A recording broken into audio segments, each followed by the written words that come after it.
Hi, if you're thinking about renting a property, these are some helpful tips and guides that we think that you'll find useful. Think about the amount of rent you can afford. Now this may sound obvious, but sometimes people do slip up. The monthly rental should be no more than 30 times your annual income. So if the rent is £1,000 a month, £30,000 should be your income. Understand the contract. If you ever enter into a tenancy contract, you should definitely read all the terms and conditions. There are many things in there, things called covenants, things you should do and things you should not do. And you should be aware of all of them. If you ever need help or guidance, please don't be afraid to ask one of our experts and we'll happily explain them a little bit more in layman's terms for you. Fixed term or periodic term. This is a common thing in tenancy agreements. A fixed term tenancy can be minimum from 6 months, commonly a year, but anything up to 36 months. It basically means that you and your landlord have to honour the minimum fixed term. So if that is for 12 months, you or your landlord cannot end the tenancy agreement until that term has expired. You would have to give your landlord 1 month's notice at the end of month 11, and your landlord would have to give you 2 months' notice at the end of month 10.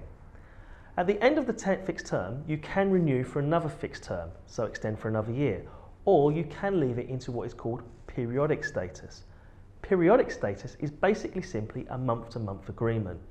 It means that you can give your landlord 1 month's notice at any time, and your landlord can give you 2 months' notice at any time. This suits some lifestyles. The way to look at it is kind of like a mobile phone contract, whereby at the end of the fixed term you may be due an upgrade. If you don't want an upgrade, your phone doesn't stop working. Tenancy is kind of the same. Insure against accidents. Listen, accidents do happen and no one wants to blame anybody for them. But the main thing to do is make sure that you're protected, because the last thing that the agency or the landlord want to do is deduct any damages from your deposit. So just simply get insurance. Reporting issues early. Now, one of the most overlooked things in tenancies is repairs that seem very minor, but they can turn into long, bigger repairs and more costly ones. And it will be a term and condition of your tenancy agreement that you should report repairs normally within 48 hours.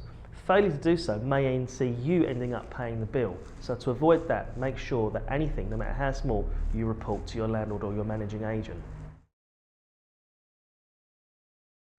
No one wants to claim on a tenant's deposit unless it's absolutely necessary, and the vast majority of claims normally as a result of lack of ventilation.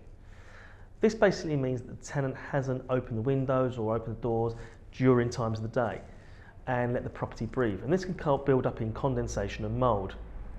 My best advice for if you're a tenant is to make sure that you don't suffer this problem by helping the property breathe. If you need any help or advice, we've got plenty of information, plenty of guidance, just let us know.